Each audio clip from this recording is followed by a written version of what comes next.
nawaitu ta'alluma wa ta'lima wa tadhakkura wa tadhkira wa naf'a wal intifa'a wal ifadah wal istifadah wal hatha ala tamassuki fi kitabillahil aziz wa sunnati rasulih sallallahu alaihi wasallam wa du'a ilal huda wa dalalata alal khair ibtigha'a wajhillahi ta'ala wa ridaihi wa qurbihi wa thawabihi Allahumma arzuqna ya Rabbi fahman nabiyyin wa hifdzal mursalin wa ilhamal malaikatil muqarrabin fi afiyatin ya arhamar rahimin Allahumma inna nas'aluka ilman ladunni wal mashraba safi al-hani ya wahabu ya ghani. Baik, alhamdulillah, bersyukur kita kepada Allah Subhanahu wa taala yang mana hati kita semuanya dipacu Allah Subhanahu wa taala untuk menghadiri rumah Allah Subhanahu wa taala guna untuk kita meningkatkan lagi ilmu pengetahuan kita dan juga mendekatkan diri kita kepada Allah Subhanahu wa taala menerusi kitab yang sedang kita pelajari, yaitu Nujumuz Zahirah. Kita berada di muka surat yang keberapa? 83. Kita akan memasuki di dalam doa ketika tiup angin kencang, hujan dan petir.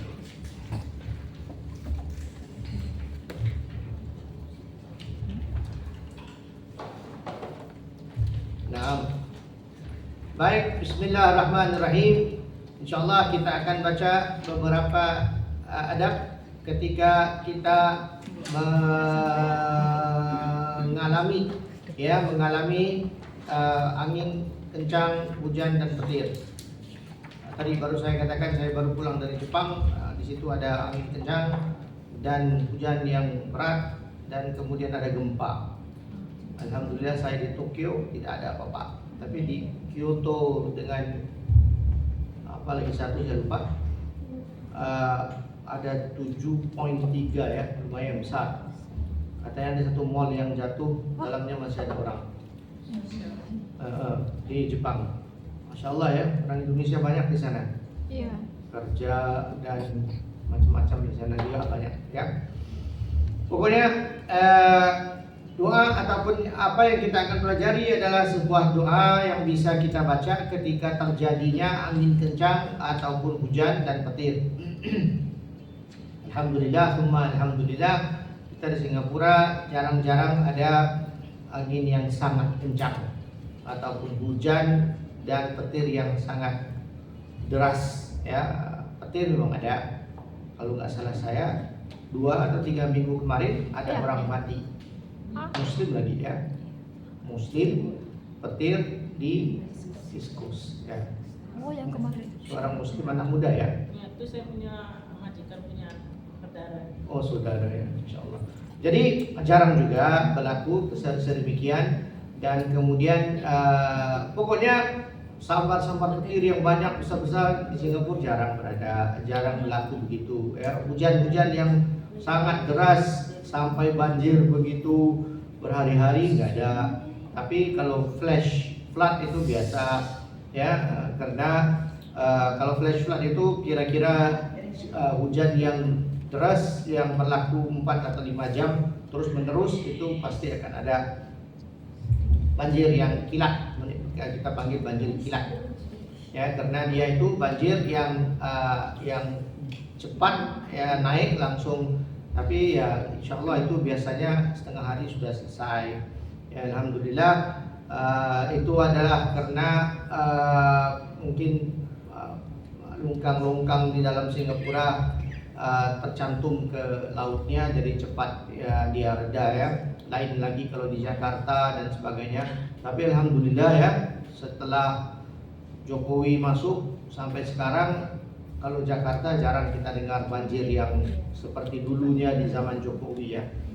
Jadi paling tidak beliau berjasa lah ya dalam bab-bab yang sedemikian. Ya, masya Allah ya. Itu adalah salah satu daripada bencana alam yang tidak dapat kita hindari, melainkan kita mendapatkan pertolongan dari Allah Subhanahu wa taala. Dan itu adalah matlamat daripada pembelajaran kita dari awal. Ya, kalau kita lihat, ya, saya sering berkata adab-adab doa dan adab-adab ketika masuk ini bayar hutang, masuk pasar, ya, ketika orang terkena musibah, itu semuanya adalah keadaan yang kita alami secara hari-harian. Ya. Saya mau Anda semuanya keluar, bukan memahami bab keluar, maksudnya keluar kelas ini ya, pulang gitu ya. Setiap minggu ataupun 2 minggu sekali kita ketemu di sini membaca doa-doa yang sedemikian. Tujuan besar kita adalah untuk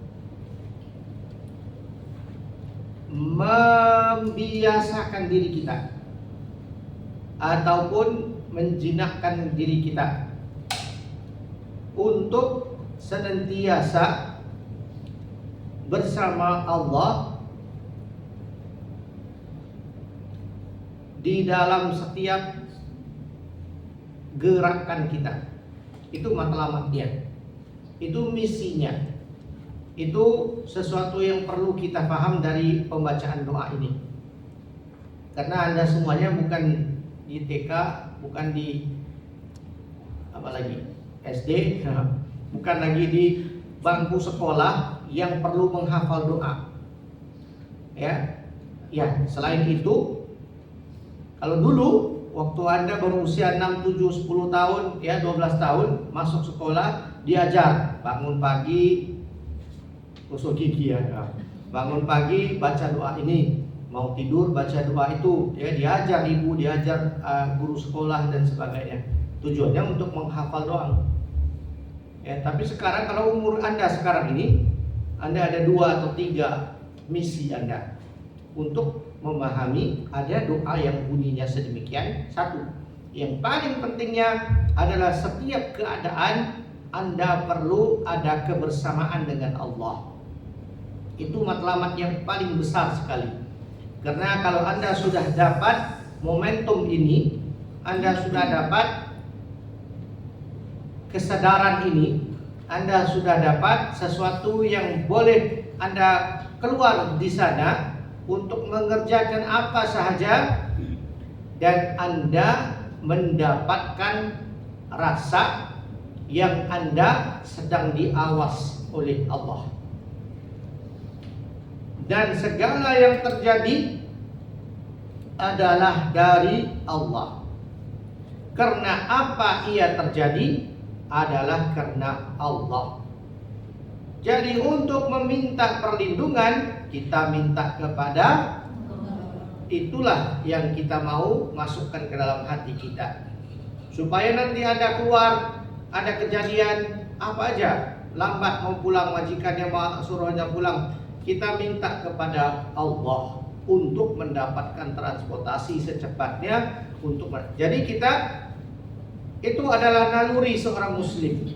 Seharusnya Anda dapatkan hal ini, bukan terpesong, tersesat dengan cara-cara yang lain. Ya, pastinya Anda usaha untuk mencari apa yang ada di HP untuk membantu Anda mendapatkan apa yang Anda maukan secepatnya. Itu adalah usaha Anda. Tapi urusan dapat itu untuk memastikan Anda sampai di tempat tujuan dengan cepat, itu paling gampang contoh yang saya bisa berikan ya. Anda minta kepada Allah dan serahkan kepada Allah untuk mengatur Anda sampai ke tujuan dengan waktu yang Anda inginkan. Paham nggak? Itu yang perlu Anda ambil berat di dalam pengajian kitab ini ketika kita mau habisin ya. Kita mau habis doa-doa yang ada supaya nanti kita masuk ke faslun ataupun ke bab yang satu lagi di muka surat 89. Makanya setelah beberapa bulan ini kita sedang mempelajari doa-doa aja, doa dan adab-adab aja semua. Jadi sebelum akhirnya doa ini saya mau sampaikan bahwasanya Anda perlu memahamkan kenapa kita membaca doa-doa ini. Mungkin saya pernah terangkan ada satu hadis yang berkaitan dengan ini. Apa ya? Nanya. Ada satu hadis yang berkenaan dengan apa yang saya katakan ini, supaya seseorang itu mendapatkan kefahaman bahwasanya dia diawas Allah. Apa hadisnya?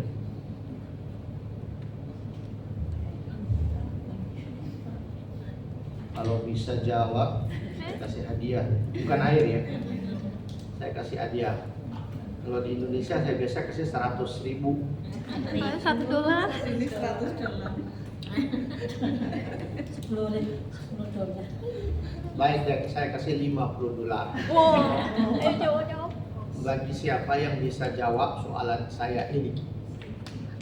Paham kan soalannya? Apa yang berkaitan? Saya tadi panjang-panjang cerita 15 menit, 20 menit tentang pembukaan ini. Intinya adalah supaya kita sadar bahwasanya kita apa aja mesti ada Allah di dekat kita. Apa hadisnya? Kisi-kisi. Hadis siapa tadi? Saya nggak bisa ketawa banyak-banyak tuh. $70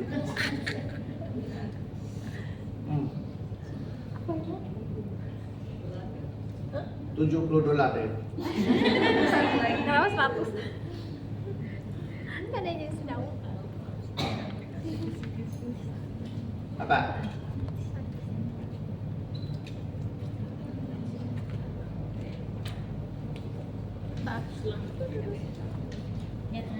Baik, Nyerah, menyerah. Pak. Menyerah ya. Nyerah. Jadi saya pernah terangkan bahwasanya ada hadis yang judul hadis itu adalah hadis Jibril. Pernah dengar? Ya pasti saya pernah jelaskan. Hadisnya bernama hadis Jibril. Apa hadisnya? Jibril. Iya, apa hadis? Lah, hadisnya tuh.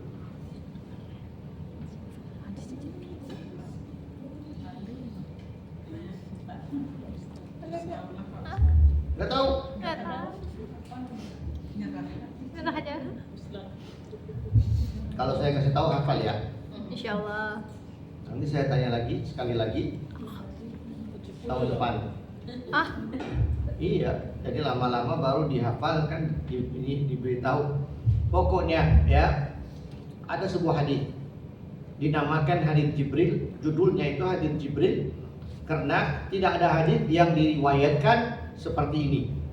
Dan ini adalah hadis yang sahih karena Jibril sendiri datang bertemu dengan Rasulullah SAW di hadapan sahabat-sahabatnya. Jadi ada satu hari dan hari tersebut adalah hari yang panas. Kalau di Yaman, kalau di Saudi, kalau di negeri Arab pokoknya, kalau panas itu kita akan lihat pasir yang di padang pasir itu akan naik. Kadang-kadang ditiup angin seperti apa yang kita mau baca ini, ditiup angin. Kalau di sana tidak ada petir ya, jarang ada petir, jarang sangat ya, jarang banget. Mungkin setahun sekali ada. Di waktu hujan dan di sana mungkin setahun sekali. Karena biasanya negeri Arab itu kalau hujan setahun satu kali, 1 tahun 1 kali, bayangkan ya.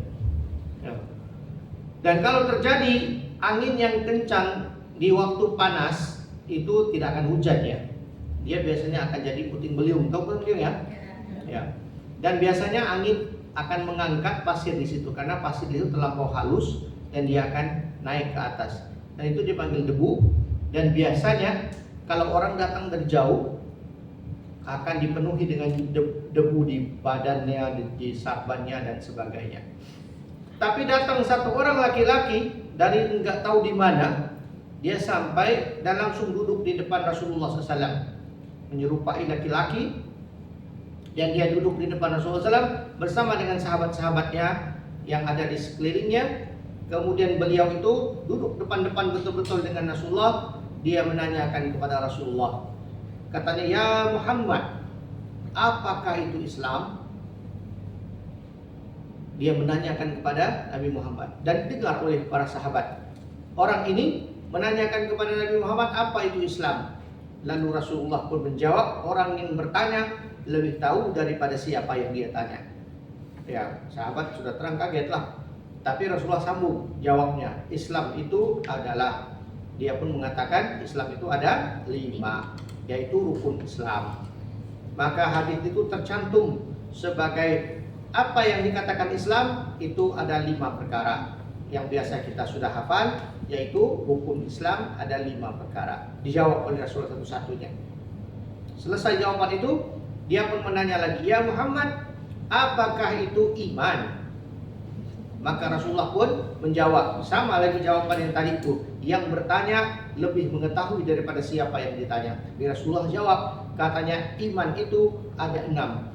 Percaya kepada Allah dan seterusnya, sampailah rukun iman yang kita sudah hafal itu menjadi fondasi iman. Kemudian ditanya dengan satu lagi soalan, ya Muhammad, katanya apakah itu ihsan? Apa itu? Jadi ini 3 perkara adalah sesuatu yang sangat penting. Tapi kita di kampung ataupun di masjid-masjid biasanya menekankan 2 perkara ini yang sangat mendalam. Sampai-sampai kita sudah umur 70 tahun masih lagi kita pelajari 2 perkara ini. Karena 2 perkara ini merangkul banyak di dalamnya, yaitu syahadah, sholat, ya, apalagi puasa, zakat dan haji. Ini aja udah cukup seumur hidup belajar sholat, macam-macam sholat ada, daripada fardu sampai kepada sunnah, sampai kepada jemaah yang bukan jemaah, ya, yang bersama khutbah dan seterusnya. Itu semuanya adalah sesuatu bab yang berat. Kemudian iman, percaya kepada Allah, siapa itu Allah, apa itu sifat-sifatnya semuanya. Kemudian percaya kepada malaikat, percaya kepada nabi-nabi, percaya kepada kitab-kitab Allah, percaya kepada qada dan qadar, kemudian percaya kepada hari kiamat. Itu semuanya pembahasan yang sangat besar. Yang saya mau tekankan di sini adalah Rasulullah SAW ditanya dengan 3 soalan. Berarti rukun Islam, rukun iman sudah saya tanya aja. Rukun Islam dengan rukun iman penting nggak? Penting nggak? Tidak ada keyakinan seseorang yang bisa mengatakan itu tidak penting, karena itu asasnya, itu pondasinya, itu akarnya. Kalau tidak ada rukun Islam dan rukun iman, ya mana itu Islam? Nah, saya mau tekankan bahwasanya Rasulullah ditanya 3 soalan itu bersamaan, yaitu Islam, iman dan ihsan. Saya kan belum jawab lagi ihsan ini ya. Kemudian ditanya, ya Muhammad, ma huwal ihsan? Kemudian Rasulullah pun menjawab, orang yang tanya itu lebih tahu daripada siapa yang dia tanya. Kemudian Rasulullah menjawab juga, katanya ihsan itu, ini pelajaran kita ya, mati. Baterainya habis. Nah, ihsan itu adalah seorang yang beribadah dan dia melihat Allah. Kalau dia tidak dapat melihat Allah, maka dia tahu Allah melihat dia. Itu maksudnya, maknanya ihsan. Nah, saya mau fahamkan kepada Anda bahwasanya ihsan ini penting. Dan dia itu berlainan dengan yang tadi dua itu. Kalau Islam dan iman itu ada rukunnya, ada 5, ada 6. Yang ini tidak ada 1, tidak ada 2. Tapi fahamkan kepala kita bahwasanya kalau kita ibadah, kita melihat Allah. Sebenarnya tidak ada orang yang bisa melihat Allah. Tetapi apa yang dia lihat adalah sifat-sifatnya Allah Subhanahu wa ta'ala. Kalau dia tidak bisa merasakan itu, ambil tingkatan yang lebih bawah sedikit, dia tahu Allah melihat dia. Nah, ini saya maksudkan dengan apa yang saya bahaskan tadi selama 20 menit tadi itu. Kalau kita tidak terus-menerus membaca doa dan meminta kepada Allah di setiap keadaan, kita tidak bakal melahirkan ihsan di dalam hati kita. Paham? Itu yang saya maksudkan. Makanya ihsan yang dimaksudkan Allah, yang dimaksudkan Rasulullah SAW itu tidak lain dan tidak bukan adalah usaha kita sehari-hari, setiap waktu kita berada di dalam satu keadaan. Apa aja keadaannya, baik yang biasa ataupun Luar biasa. yang luar biasa. Apa yang luar biasa? Nah ini, ketika datangnya hujan petir, itu keadaannya luar biasa. Siapa yang kita ingat? Siapa yang kita minta? Ya Allah. Yang biasanya apa? Masuk ke pasar, ya biasa. Keluar daripada masjid, bangun tidur, mau tidur, dengar azan, itu semua yang biasa. Apa yang kita buat? Kita doa kepada Allah. Sehingga lahirlah di dalam diri seseorang itu, dia melihat Allah ketika dia melakukan apa juga ibadahnya. Kalau dia bisa melahirkan ini, maka dia akan menjadi orang yang bertakwa. Apa itu takwa? Apa itu takwa? Apa itu takwa? Menjalankan larangannya. Hei! Menjalankan perintahnya, menjauhi larangannya. Bagus sekali, Mbak. Terima kasih ya. Bagus ya. Itu definisi yang paling tepat dan itu yang harus kita tahu. Jadi makanya orang tanya, apa itu takwa? Selalu kita diingatkan, kamu bertakwa kepada Allah. Apa itu takwa? Takwa itu adalah menjalankan perintahnya, menghindari, menjauhi larangannya. Itu takwa. Kita tidak bisa melakukan ini dua. Kita tidak bisa menjadi orang yang bertakwa kalau kita tidak ada ihsan. Paham? Jadi perlu kita lahirkan diri kita ini sebagai orang yang berihsan. Itu namanya apa? Muhsin. Ada Muhsin Albar kan di sana. Nah, nyanyi dangdut tahu nggak? Muhsin atas, Muhsin al atas ya. Ya, Muhsin itu adalah orang yang sudah dapat ihsan. Dan kita mau menjadi orang yang muhsinah ataupun muhsin. Apabila orang-orang yang dikatakan orang yang punya ihsan itu, siapakah dia? Dia adalah orang ketika dia beribadah, dia melihat Allah. Saya katakan sekali lagi, tidak ada orang yang bisa melihat Allah. Apa yang dia lihat adalah sifatnya Allah. Kalau dia tidak dapat mencapai itu, karena itu kan usaha itu. Tidak ada orang yang bisa dapat sadarkan Allah melihatnya. Itu pembohongan kalau dia tidak hari-hari mendapatkan segala macam yang dia perlu buat untuk mendapatkan posisi makam itu. Paham ya, Mbak? Enggak terlampau dalam kan? Enggak kan? Enggak apa dalam? Sedang ya. Nah, saya mau Anda memahami, saya mengajar ini untuk saya buat kefahaman Anda karena umur Anda semuanya sudah sampai. Saya bukan ajar anak TK untuk mendoa, hafal doa, tahu doa ini ada begini, masuk masa harus baca doa ya, harus tangan kiri ya, tangan ya, itu bukan ya. Saya mau ajar Anda begitu, dan Anda sebagai orang yang sudah dewasa memahami doa ini adalah untuk membuat saya sadar bahwasanya saya meminta kepada Allah di setiap saat, supaya setiap kali saya mau melakukan sesuatu itu saya tahu, oh ini ada doanya, oh ini ada ininya, oh itu tidak ada, ini ada ininya, ini semuanya itu berkaitan dengan Allah yang Anda sudah ikatkan. Kalau Anda sudah melakukan ini dan Anda berupaya untuk menekankan ini kepada semua urusan-urusan kehidupan Anda, lahirlah Anda sebagai orang yang bertakwa. Anda mampu untuk menjalani perintah Allah dan Anda mampu untuk menjauhi larangannya Allah. Kenapa? Karena Anda merasa Allah melihat Anda, ataupun Anda tahu ketika Anda mau melakukan sesuatu, ia adalah untuk Allah.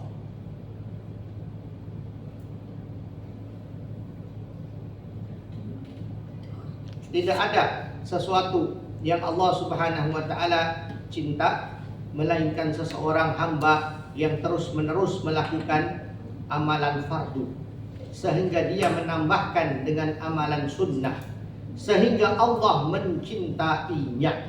Jikalau Allah sudah mencintainya, maka setiap anggota diri orang tersebut, matanya, telinganya, kakinya menjadi telinga, kaki, dan matanya Allah. Berarti orang itu akan dilindungi, kemudian doanya akan didengarkan, akan dikabulkan. Orang yang ini dimaksudkan ini adalah orang yang simple, tapi orang ini adalah orang wali Allah. Dan itu tidak mustahil bagi kita semuanya, bermula daripada perkara yang seperti ini. Yang kecil-kecil ini kita libatkan Allah. Nah, kenapa saya panjang-panjang begini? Kenapa saya panjang-panjang ngomong begini? Karena yang kita mau masukkan di sini adalah doa mana tadi? 83 ya. 83. Doa ketika tiupan angin kencang, hujan dan petir. Saya melibatkan orang-orang Jawa dalam keadaan ini di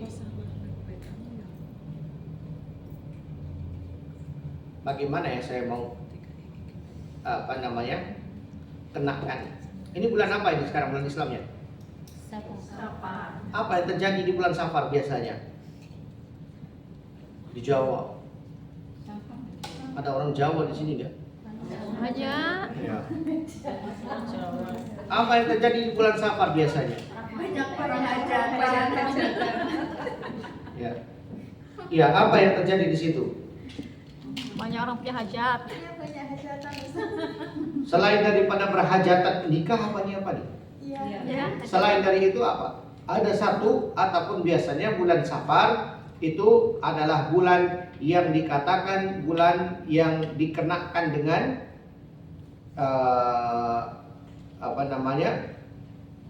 dikenakan dengan malapetaka. Itu Surah itu. Itu bukan, itu Syura. Tapi Safar adalah satu bulan di mana ianya adalah sebenarnya panjang ya ceritanya, tapi pokoknya Safar adalah satu bulan yang mana untuk menghindari kesialan.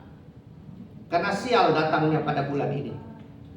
Ya, dan ia adalah dari kebanyakannya menganggap itu sebagai akhir bulan Safar, akhir Rabu bulan Safar. Akhir Rabu bulan Safar ini saya nggak tahu kalau di Jawa ya. Iya, ada Rabu Bukasan. Ya, betul ya. Rabu akhir Safar ini sebenarnya ulama memberikan kefahaman bahwasanya Rasulullah SAW jatuh sakit pada bulan itu, yang bawa kepada kewafatan beliau. Ya, karena bulan itu dipilih karena sakit dan juga kematiannya Rasulullah SAW, dianggap bulan itu sebagai bulan yang kurang baik. Ya, dianggap sebagai bulan yang kurang baik. Cukup untuk seseorang itu berdoa kepada Allah. Nah, tutup ya story itu bulan Safar. Saya naik ke bulan sebelumnya, yaitu bulan Muharram. Ya, sebelum Safar Muharram ada hari yang dikatakan hari Asyura. Ya, ataupun saya melihat tidak ada hujan, tidak ada petir, tapi orang-orang Jawa yang berada di laut-lautan lebih kepada apa itu namanya? Laut apa itu namanya? Parangtritis. Oh, pada ceritanya. Laut Parangtritis nanti ya karena Roro Kidul keluar dari situ. Ya, jadi mereka kadang-kadang melepaskan bunga-bunga dan melepaskan. Nah, itu adalah sesuatu yang sadar tidak sadar ia adalah khurafat, adalah kesesatan yang nyata. Ya, kalau kita ngomong sama orang Jawa di situ marah mereka karena mereka kata mereka Muslim. Ya, tapi kalau seorang Muslim tidak bisa melakukan hal yang seperti itu. Nah, makanya kita diajar begini kan. Kalau ada musibah seperti hujan, petir dan apa, kita berdoa kepada Allah. Kita tidak pernah disuruh kasih bunga, kasih apa, dihanyutkan ke laut untuk siapa makan, nggak tahu saya. Ya, nggak untuk apa pun saya nggak paham juga. Karena itu ada aturan yang besar. Nah, pokoknya saya mau kasih Anda kefahaman ini supaya kita tidak termasuk di dalam urusan yang seperti ini. Ya, kita tidak masuk di dalam urusan yang seperti ini untuk ikut-ikutan menyambut sesuatu yang tidak ada asasnya. Paham nggak? Ada yang mau menyangkal? Silakan, biar saya pahamkan. Karena kalau saya pahamkan orang-orang Jawa yang di sana yang sedang melakukan, yang pakai peci, yang baca Bismillahirrahmanirrahim, yang tolak, marah mereka. Karena wah ini Islam katanya. Ya, ini Islam karena datuk nenek kita buat begini. Ya, tetapi itu bukan ajaran kefahamannya. Inti kefahamannya adalah apa yang saya pahamkan tadi itu, di dalam apa yang saya maksudkan, hadis yang berbunyi di dalam hadis Jibril yang menyatakan tentang semua yang terjadi, apa yang Anda buat diawas oleh Allah Subhanahu wa taala. Apa yang Anda kena, apa situasi yang Anda berada di dalamnya, kita berdoa kepada Allah Subhanahu wa taala. Kita tidak meminta kepada jin ataupun apa juga yang mungkin maksud mereka adalah malaikat-malaikat Allah. Kita tidak pernah disuruh meminta kepada mereka karena mereka tidak berkuasa. Mereka juga mengambil arahan dan mengambil perintah daripada Allah. Maka kita berdoa kepada Allah Subhanahu wa taala. Nah, makanya saya katakan tadi ya, ketika angin tiup, ketika hujan deras, ketika keadaan yang agak huru-hara, kita tidak mengingati sesiapa, melainkan kita meminta perlindungannya Allah. Bukan Roro Kidul mau datang, bukan apalagi Mbah Marjan mau kemana, ya. Nggak tahu saya ya. Ini semuanya nama-nama manusia yang tidak berkuasa dan tidak ada kekuasaan dan tidak ada apanya. Kalaupun dia wali Allah, itu adalah dia antara dia dengan Allah. Kita jangan ikut campur dengan urusan itu. Dan dia tidak pernah bisa memayungi kita. Apa bahasa Indonesia Islam? Mengayomi kita. Mengayomi. Dia tidak bisa. Dia tidak ada kekuatan. Dia tidak ada kemampuan. Dia tidak tahu pun tentang Anda. Ya, kalau Anda sedang ataupun melihat itu sebagai sesuatu yang bisa menolong Anda berada di dalam keadaan yang salah. Jadi sebagai seorang Muslim, Anda perlu faham dengan hal ini dan Anda perlu sadar kenapa kita membaca doa ini. Ya, kan ada cerita-cerita dulu. Kalau ada pelangi, tahu pelangi? Apa pelangi? Rainbow, bagus. Ada bahasa satu lagi apa? Bidadari tak jatuh. Nah, itu yang saya mau maksudkan tadi. Tapi ada bahasa Indonesia lagi yang pelangi, apa lagi? Apa? Ya pelangi. Bahasa Jawa nih. Lumuk. Itu bahasa Jawanya ya? Enggak, bahasa Indonesianya. Ya pelangi. Iya, pelangi, memang ada satu lagi bahasa. Saya lupa, baru saya lihat kemarin. Bahasa Jawa nih. Tak, Pak. Ya, pokoknya apa tadi? Bidadari turun. Kamu biar turun ya. Kalau di sini bidadari mandi. Oh, bidadari. Ya, kan itu semuanya adalah sesuatu kata-kata yang tidak bisa kita pakai. Karena orang-orang tua kita ngomong begitu mungkin ada sebabnya, tapi tidak ada dalilnya. Dia mau katakan begitu ya silakan. Siapa yang mau mandi di sana ya silakan. Tidak ada apa-apa yang kita mau cari bidadarinya, ikut di ujungnya, nggak bakal dapat ya. Dan pokoknya saya memberitahu Anda bahwasanya apabila pelangi terjadi, apabila hujan turun, apabila ada petir memetir, itu tidak ada melainkan adalah kekuasaan dari Allah Subhanahu wa taala. Jadi kita tidak masuk cerita-cerita yang seperti itu, ya. Ada apa aja di sana, atau enggak tahulah, pokoknya cerita-cerita seperti itu kita bisa tolak di tepi, dengar di sini, keluarkan di sana, tidak mengimani apa yang dikatakan. Nah, yang dimaksudkan di sini ketika angin tiup dan kencang dan kemudian hujan petir memetir, itu keadaan yang sangat takut. Sangat ketakutan kita akan pasti menjadi emosi kita. Pasti kan? Kalau hujan lebat, apalagi kamu bukan berada di apartemen ataupun takut juga apartemennya nggak kuat dan sebagainya. Kalau Anda berada di kampung apalagi, ya. Kalau Anda berada di tengah-tengah sawah apalagi. Kalau Anda berada di laut yang terbuka apalagi, itu semuanya akan menjadi ketakutan Anda. Karena ya begitu Anda salah jalan, salah waktu, terkenalah petir tersebut, ataupun tiupan angin bisa bawa Anda kemana-mana, ya itu semuanya menjadi ketakutan kita. Makanya apabila kita berada di keadaan begitu, pertama dan utama, apakah kita, nah ini tingkatannya ya, tingkatannya. Seorang yang beriman, dia akan langsung ingat Allah dan meminta kepada Allah. Seorang yang lainnya, ya kadang-kadang kita pertama, dan itu waktu mungkin aja dekatannya, kita ada anak, kita ada orang yang kita mau selamatkan dan sebagainya, kita membuat usaha untuk menyelamatkan, ya, untuk menutup, untuk memasang apa gitu kan, untuk biar kita dapat dalam keadaan selamat. Tapi yang lebih penting daripada itu, ataupun menjadi payung bagi segalanya, adalah kita meminta perlindungannya.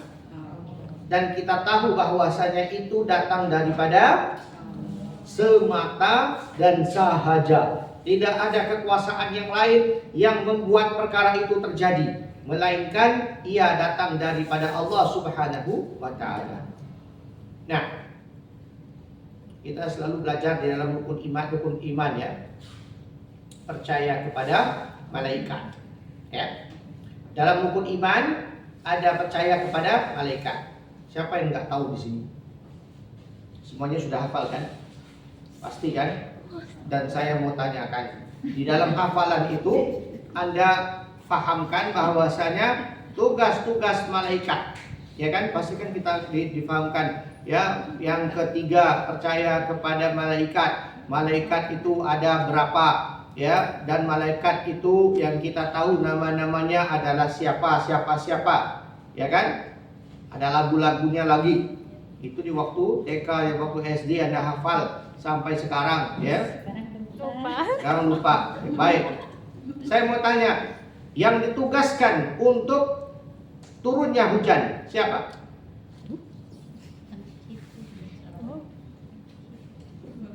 Kalian tidak tahu. Kalau yang mengambil nyawa itu tugasnya siapa? Jibril. Ya. Yang menyampaikan wahyu itu siapa? Jibril, ya kan? Itu nama-namanya kita sudah hafal. Makanya saya tanya lagi, yang menurunkan hujan itu siapa? Atas perintah Allah ya. Ini pengetahuan aja, informasi aja. Apa? Siapa? Saya minum dulu ya.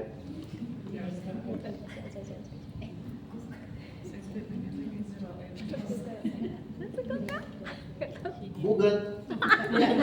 Enggak. Yang menurunkan hujan itu Allah. Yang diperintahkan untuk menurunkan hujan, tarik awan, keluarkan hujan dari situ, tiup kuat, itu siapa? Allah. Ya Allah. Saya kan bilang siapa yang ditugaskan. Mengambil nyawa juga Allah, tapi kita namakan Israel. Yang menyampaikan wahyu juga Allah, tapi yang sampaikan Jibril. Yang hujan ini sama. Siapa yang menurunkan hujan? Allah yang menurunkan. Siapa yang ditugaskan untuk menurunkan? Malik. Hah? Malik. Malikin. Ya, kalau Malik tujuannya, Malik kerjanya apa? Ya, Malik penjaga neraka, Ridwan penjaga dan Ridwan penjaga surga, dan Malik tadi yang turunkan hujan adalah tadi Mikail. Ya, setelah Google didapatkan. Oke, nggak apa-apa. Jadi pokoknya kita tahu yang turunkan hujan adalah Allah, yang diperintahkan untuk melakukan tugas itu adalah malaikat Mikail. Itu kita tidak pernah meminta Mikail. Ya, kita tidak bakal meminta Mikail karena kita sudah tahu ada satu hukum yang kita belajar di waktu SD dan TK tadi itu. Malaikat-malaikat itu mempunyai sifat. Di antara satu sifatnya adalah apa? Pokoknya semua malaikat tidak mempunyai jantina. Tahu jantina kan? Bukan cewek, bukan cowok.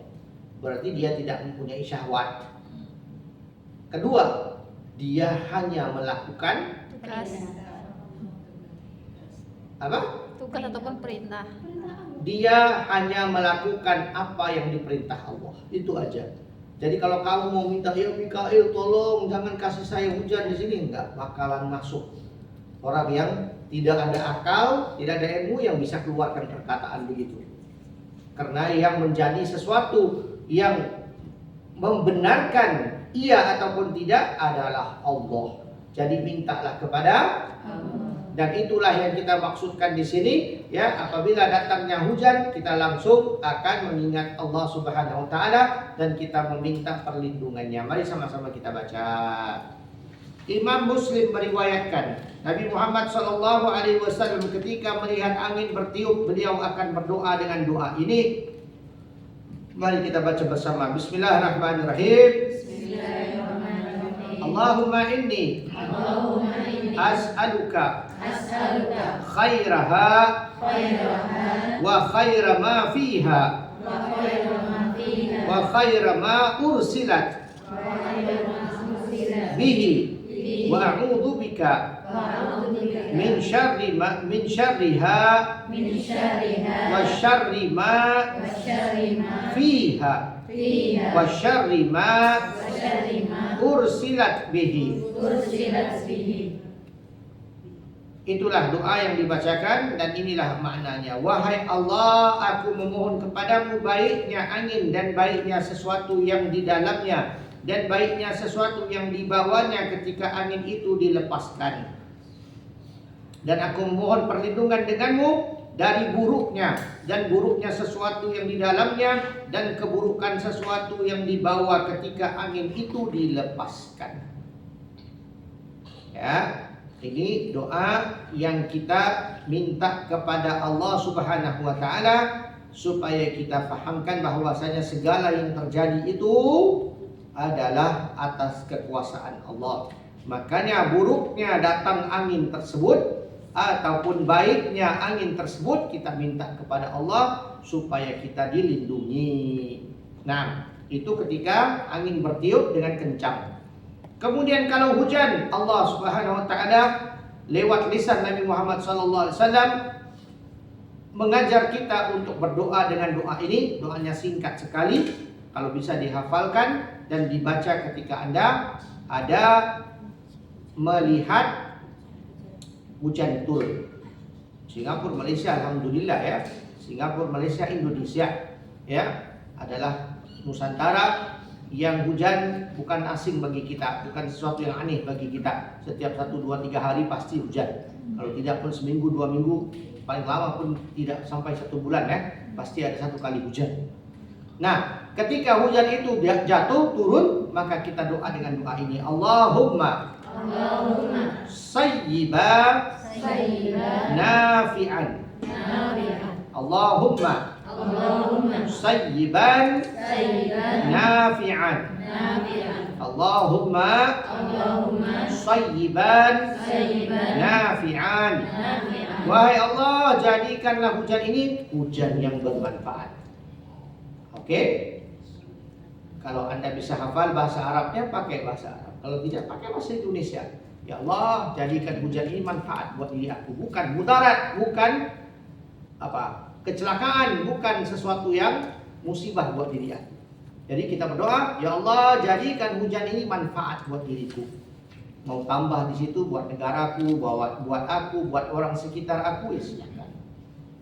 Oke, kemudian dan berdoalah dengan sesuatu yang disenangi, karena doa ketika saat-saat ini termasuk waktu-waktu yang mustajab doanya, lebih kepada hujan.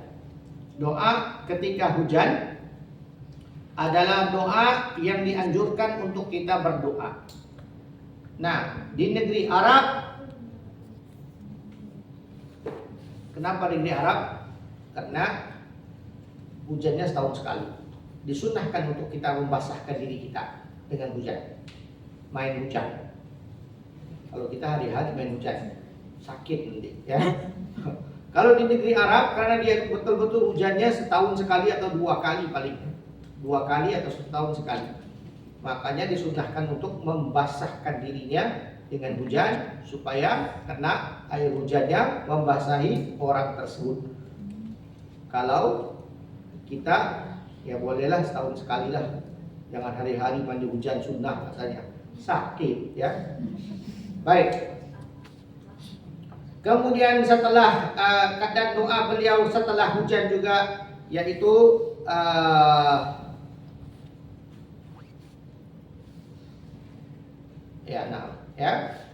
tadi itu ya. Jadi ketika hujan, doa dengan doa tadi Allahumma sayyiban nafi'an, kemudian lanjut dengan doa Anda sendiri, hajat-hajat Anda sendiri. Kemudian ketika hujan itu dan berdoalah, sudah ya. Dan beliau juga berdoa setelah hujan itu berhenti. Setelah hujan itu berhenti, maka dibaca dengan doa ini. Mutirna bifadlillahi wa rahmatihi. Kami telah dihujani dengan anugerah dan rahmatnya Allah. Kemudian ketika mendengar sesuatu yang kita takuti, yaitu petir, ya biasanya kalau petir itu kuat berdentumnya, ya biasanya petir ataupun guruh, ya ada bahasa di situ ya, guruh ya, guruh. Nah, kalau petir ya biasanya petir keluar apa namanya? Petir keluar lampu aja, keluar apa? Apa itu? Lightning ya, keluar lightnya aja, ya. Biasanya diikuti dengan tanda itu ya, bunyi yang dikatakan sebenarnya itu ikutan ya, karena dia itu saking cepatnya, makanya keluar bunyinya itu beberapa saat setelah itu. Padahal itu sama itu, karena dia itu terlalu cepat bunyi turunnya itu, nanti bunyinya itu lambat sedikit baru gerung. Sebenarnya bunyinya keluar sama, tapi soundnya keluar lebih lambat daripada lightnya itu. Dan kilat itu sudah terang, turunnya itu secepat sesuatu yang kita biasa menggunakan, secepat kilat, kan? Berarti betul-betul cepat itu. Ya, masya Allah. Ya, itu semuanya adalah kekuasaan Allah SWT, yang mana ketika kita mendengar atau melihat petir, maka kita doa dengan doa ini. Subhana man yusabbihu ra'du bihamdihi wal malaikatahu min khifatihi wa huwa ala kulli syai'in qadir. Allahumma la taqtulna bi ghadabika wa la tuhlikna bi adabika wa afina qabla dhalik. Tadi ya, doa tadi setelah hujan kami telah dihujani itu. Sekarang doa yang baru kita baca ketika kita mendengar petir atau buruk, kita membaca doa tadi itu. Maha suci zat yang mana petir itu mensucikan Allah dengan pujian, dan para malaikat pun bertasbih karena takut kepadanya. Wahai Allah, janganlah engkau ambil ataupun mematikan aku dengan kemurkaanmu, dan janganlah engkau binasakan aku dengan siksaanmu. Ampunilah aku sebelum semua itu. Ya, sebelum semua itu terjadi kepada aku ya Allah, ampunilah aku. Karena bahasa yang kita dengarkan biasanya ekstrim ya, bahasa ini. Kalau saya katakan tidak terjadi. Tidak terjadi dan bukan ini sebabnya orang kena petir ya. Biasanya kita akan katakan bahwa kita tidak melakukan perzinaan atau minum arak, melakukan dosa, langsung petir turun kepada kita. Itu kan seperti laknatnya Allah. Tak akan terjadi. Karena itu bukan sifatnya Allah. Ya. Allah tidak menurunkan bala, menurunkan siksaan langsung ketika seseorang itu melakukan sesuatu. Kalau kita dengarkan, melainkan cerita si siapa? Kalau di sana, Iya. apa tadi? Maling kundang ya. Seperti maling kundang kalau di sini si tanggang ya. Kalau di Malaysia dan di Singapura, tapi ceritanya sama. Si tanggang, kalau di sana maling kundang. Ya, karena itu memang ekstrim ya. Dosa itu ekstrim.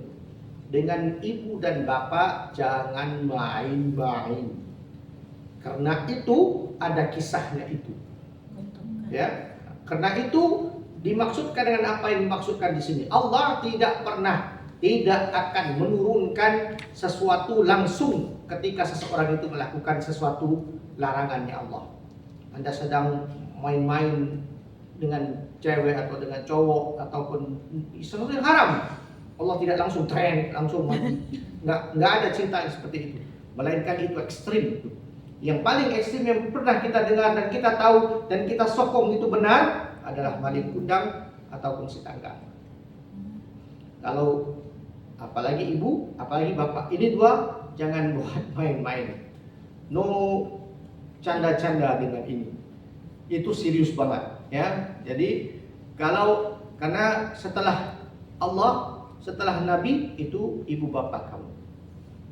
Ya, kalau kamu tidak meletakkan darajatnya di tempat selayaknya, maka kamu akan diancam dengan sesuatu yang berat, dunia dan akhirat. Ya, kalau Anda tidak meletakkan kehormatan Anda, ya, penghargaan Anda kepada orang tua kamu selayaknya, maka ada ancamannya. Karena memang diulang-ulang banyak ayat-ayat, semuanya bergandengan. Jadi yang saya mau maksudkan di sini, ini doa adalah doa yang bagus sekali untuk kita fahamkan. Bahwasanya kalau kita dengar sahaja petir atau buruk, pertama sekali kita baca subhanallah. Kita fahamkan bahwasanya itu adalah puji-pujian bagi malaikat dan segalanya, karena mereka takut dengan kekuasaannya Allah Subhanahu wa taala. Makanya kita langsung dengan doa tersebut ya. Maha suci zat yang petir itu mensucikan dengan pujian dan malaikat-malaikat yang bertasbih karena takut kepadanya. Ini yang keduanya. Wahai Allah, langsung kita kaitkan dengan kita. Janganlah engkau ambil aku, yaitu ya Allah, janganlah engkau matikan aku dengan kemurkaanmu. Dengan kemurkaanmu, ya. Ataupun janganlah engkau binasakan aku dengan siksaanmu. Maka ampunilah aku sebelum itu terjadi. Karena of course, kenapa kita disiksa oleh Allah ataupun diberikan kemurkaannya Allah? Karena kita melakukan dosa. Makanya kita sebelum ini dua terjadi, ampunilah aku supaya aku tidak terjadi yang sana itu, siksa ataupun dimurkai oleh engkau. Nah itu. Baik, Allahu a'lam bishawab. Sudah pukul 3. Kita berhenti di sini. Doa ketika melihat bulan kita akan baca bulan depan insyaallah. Karena minggu yang kedua satu lagi saya tidak akan hadir. Saya tidak dapat hadir. Minggu ketiga Minggu kelima jadi insyaallah. Minggu ketiga tidak ada. jadi Chen. Karena minggu hari Jumat ini saya akan berangkat umrah, kemudian saya akan ke Yaman, kemudian saya akan ke Maroko. Jadi saya akan ikut di tas nanti ya. Titip doanya aja Ustaz. Insya Allah ya, kita akan doakan bersama. Saya akan doakan Anda juga doakan saya supaya pulang dengan selamat insya Allah. Jadi pulang saya itu tanggal 27. Jadi kita ada kegiatan satu di Makam Habib Nuh ya, tanggal 30 ya, tanggal 30 minggu yang kelima. Insya Allah itu kita akan ketemu ya, jam 2 ya, jam 2 iya kan jam 2 ya, kayaknya jam 2 ataupun kalau bisa datang zuhur baguslah, kita sholat zuhur. Kegiatannya adalah khataman Al-Quran, sholat tasbih, kemudian pulang ya, itu kegiatannya. Insya Allah tanggal 30 itu kita akan ketemu insya Allah.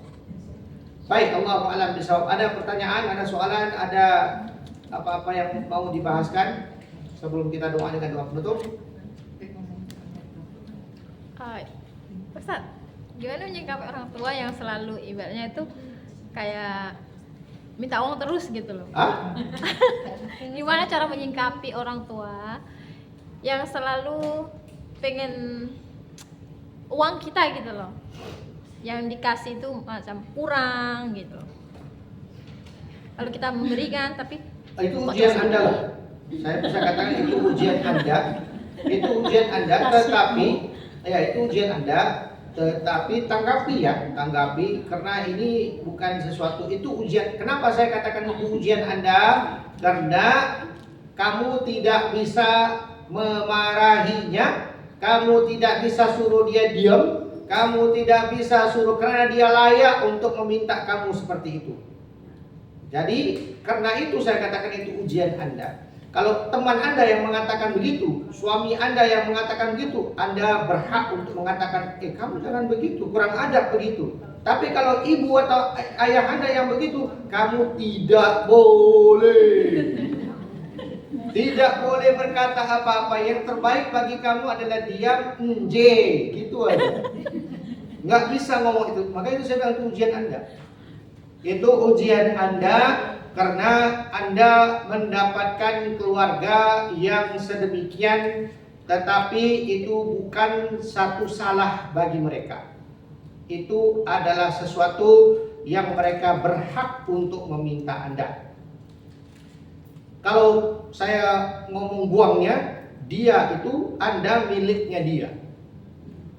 Kalau saya bisa katakan yang lebih kurang aja daripada itu, Anda budaknya dia. Jadi apa aja yang dia katakan itu Anda harus ikut. Itu aja. apa kita harus nurutin ataupun semampunya kita? Iya, semampunya. Makanya saya kata tadi ya, itu ujian Anda. Berarti kebijaksanaan Anda untuk oke deh, saya mungkin terlepas poin ini ya. Jangan lukai mereka.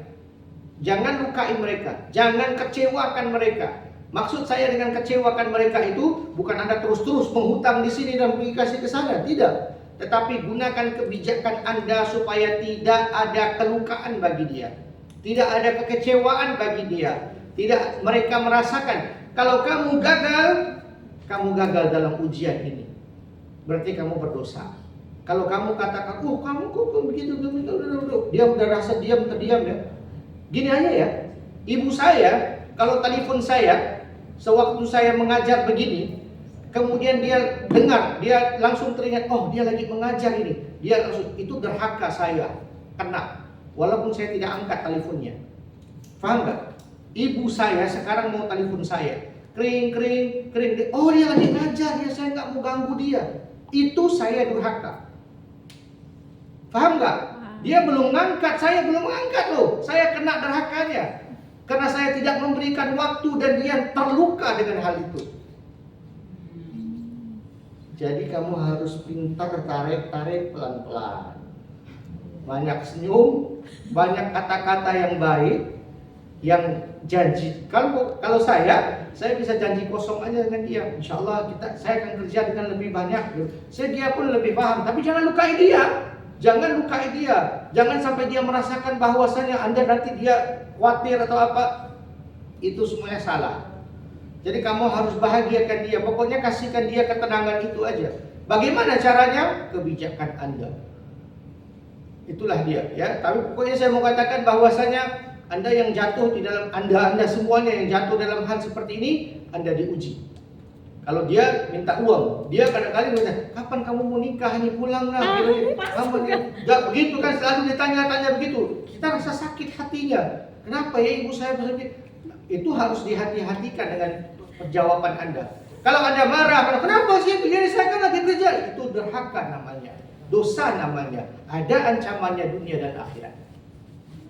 Apalagi kalau sampai dia terdiam. Kalau dia itu niat baik karena kasih dan sayangnya, kenapa nggak mau nikah, pulang aja dulu. Kenapa sih ibu? Kelas.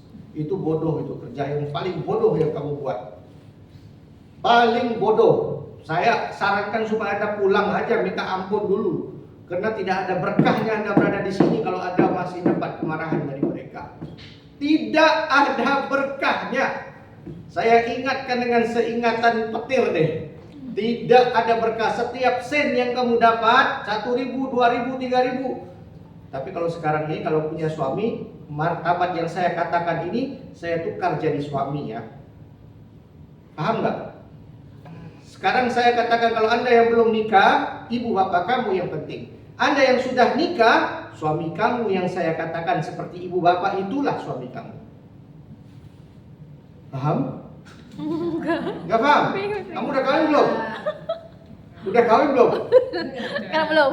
Iya makanya apa yang kamu ada, apa yang kamu saya katakan tadi, maka ibu dan bapak itulah yang saya katakan untuk kamu. Tapi untuk dia punya suami ya? Ya. Punya suami? Punya suami berarti yang tadi ibu bapaknya itu kembali ke suami dia. Oh, jadi berbakti ke suami. Ya, itu selayaknya seorang istri. Selayaknya seorang yang belum punya suami, itulah ibu bapaknya. Dan suami, kamu harus naikkan martabatnya seperti mana kamu naikkan martabat ibu dan bapaknya. Kamu. Saya, seorang laki-laki, tidak bakal ke istri saya. Walaupun saya ada berapa istri sekalipun, itu tidak ada pentingnya seperti mana pentingnya ibu ataupun bapak saya. Karena saya bertanggung jawab langsung kepada mereka. Ini semuanya hierarki yang sangat penting dalam kehidupan. Ini paspornya. Hilang paspor ini atau kamu kalah dengan ujian ini, tidak berkahlah kehidupan kamu. Hati-hati. Makanya saya ingatkan, hati-hati. Pikir 10 kali, 100 kali, 200 kali pun nggak apa-apa. Jangan dirusakkan dengan dunia-dunia yang ada. Kerja di sini banyak uangnya, kerja di saya kehidupan di sini. Itu semuanya adalah ujian-ujian Anda sendiri. Kenapa saya katakan tadi ujiannya dia? Setiap daripada kita punya ujian sendiri. Dan dia itu berbagai-bagai, macam-macamnya. Ya, macam-macamnya. Semua ada ujian, saya pun ada ujian juga. Anda ada ujian, semua dapat ujian. Dan ujian itu berbeda-beda. Tapi semuanya kembali kepada apa yang saya katakan tadi, itu ihsannya. Kita melihat itu sebagaimana. Allahu Akbar. Ada lagi? Pak Ustadz, kalau mamanya ya, orang tua udah ada yang meninggal, terus anaknya kirim doa, apakah yang itu yang udah meninggal tahu kalau mamanya si A itu yang kirim doa gitu? Kalau ada anak dan Anda berdoa, adakah orang yang mati itu tahu Anda doa? Pasti ya. Jangankan itu ya, kalau Anda sedang melewati kubur dan kubur itu ada kuburannya si fulan itu Anda kenal, ya, dia itu sedang menanti Anda memberi salam kepada dia. Salam, bukan menerima doa, ya. Apalagi kalau ibu dan bapak Anda itu menanti akan doanya Anda, karena itu langsung. Enggak, maksudnya kalau mamanya anaknya ada 3, terus mamanya yang kirim doa ini 1 itu, apakah dia mengetahui kalau kita yang kirim doa gitu? Anaknya 3. Nggak paham saya. Seorang ada 3 anaknya, ada 3 anak. Terus kita yang mendoakan, nggak tahu mamanya yang 2 itu mendoakan orang tua apa enggak? Apakah yang meninggal itu tahu? Sebentar ya, kasih dia ngomong. Jadi Pak Ustadz, ada 3 anak. Anda. Nah, ada 3 anak. Ibunya sudah meninggal. Anak yang 1 satu itu kirim doa, sedangkan yang dua enggak. Tidak. Apakah ini yang sudah meninggal ini tahu bahwa anak yang satunya Tahu pasti, dan Allah Maha mengetahui. Makanya saya katakan iya, itu jawaban saya ya. Jangankan doa daripada anak, si mati seorang ibu tahu. Orang yang di luar tapi mengenal Anda, tapi dia sudah mati, Anda berjalan di atas, itu menanti untuk Anda memberi salam kepada dia. Apalagi seorang ibu yang tahu bahwasanya doa dikirim dari anak A, B dan C tidak doa, itu tahu. Ya, apalagi Allah SWT Maha mengetahui, supaya kita pahamkan betul-betul bahwasanya kewajiban telah dilaksanakan melalui doa. Karena doa yang kewajiban yang paling terakhir yang bisa diberikan dari seorang anak adalah doa setelah ibu bapaknya meninggal. Dan itu adalah sesuatu yang pasti akan sampai. Tidak ada khilaf, tidak ada kesalahpahaman di dalam atau bukan kefahaman dari mazhab yang lain menyatakan bahwasanya doa dari seorang anak tidak sampai kepada ayah dan ibunya, ataupun doa ibu dan ayah tidak sampai kepada anak. Itu pasti sampai. Kalau pun sudah mati atau masih hidup. Makanya yang masih hidup adalah penting untuk kamu meminta doa ibu dan bapak kamu. Karena doa itu mustajabah. Doa dari seorang ibu dan ayah itu sangat mustajab. Jangan ataupun heranlah. Saya suruh Anda semuanya heranlah kalau Anda pergi ke kuburan, pergi ke wali-wali Allah yang masih hidup, minta doa dari dia, atau datang ke ustadz untuk minta doa, sedangkan kamu mempunyai ibu dan bapak. Karena doa ibu dan bapak Anda itu lebih pecus dan lebih naik daripada doa ustadz atau wali mana sekalipun. Jadi makanya penting untuk kita memuliakan orang tua kita. Allahu a'lam bishawab. Bismillahirrahmanirrahim. Ya Rabbana i'tarafna bi annana qarafna wa annana asrafna ala ladha ashrafna fatub alaina taubat tafsil wastur lana al-awrati wa amini rawati waghfir liwalidina rabbi wa mauludina وسائر خلاني وكل ذي محبة أو جيرة أو صحبة آمين ربي فاسمع لا باكتساب منا بالمصطفى رسولي نهضى بكل صلى وسلم ربي وآله وصحبه عدالة صحبي في البدء والتناهي والحمد لله رب العالمين. Segala yang baik datang daripada Allah Subhanahu wa taala, kekurangan daripada diri saya, wabillahi taufik wal hidayah. Wassalamualaikum warahmatullahi taala wabarakatuh.